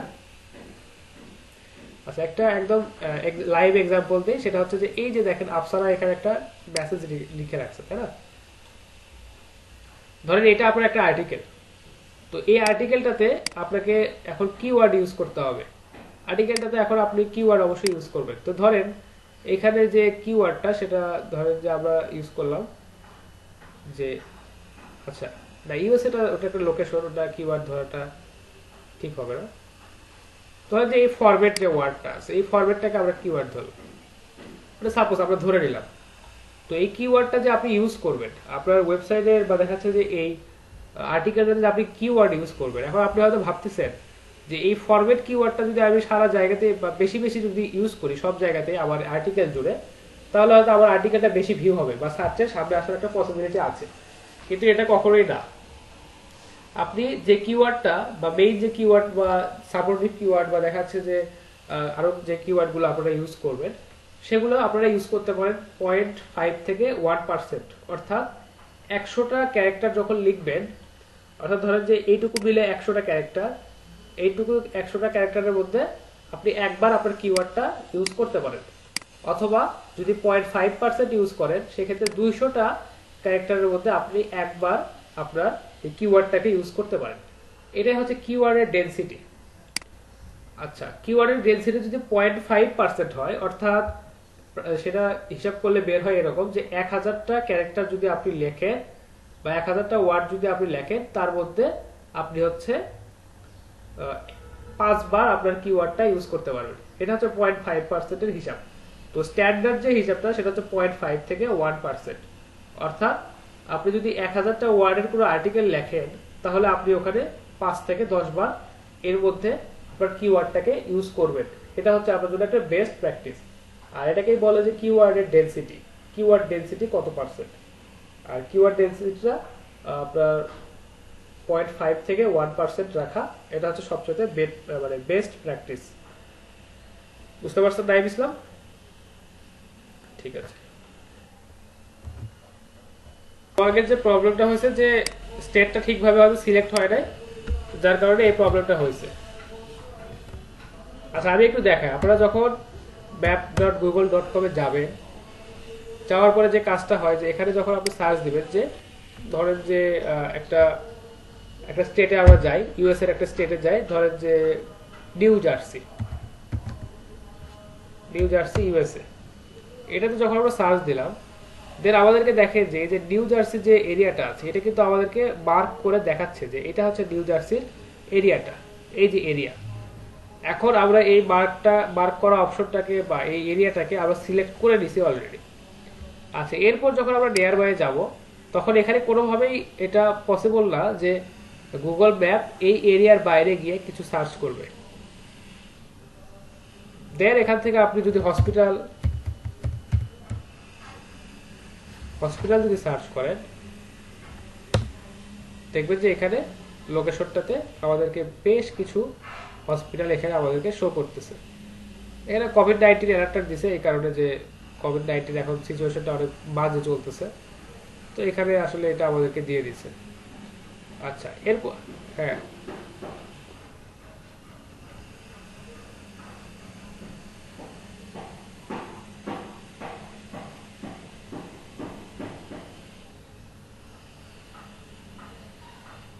বুঝতে পারলাম না। প্রতি রাতে 1 থেকে 20 বলতে যে ফিল্টার এখানে ইয়ে করবেন সেটা?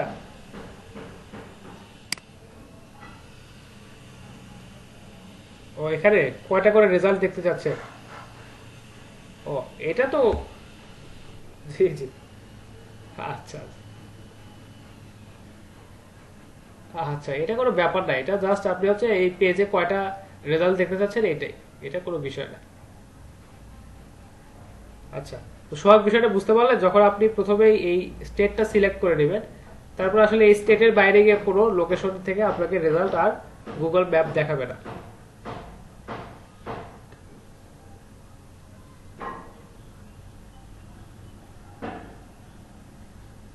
আচ্ছা আচ্ছা, ঠিক আছে।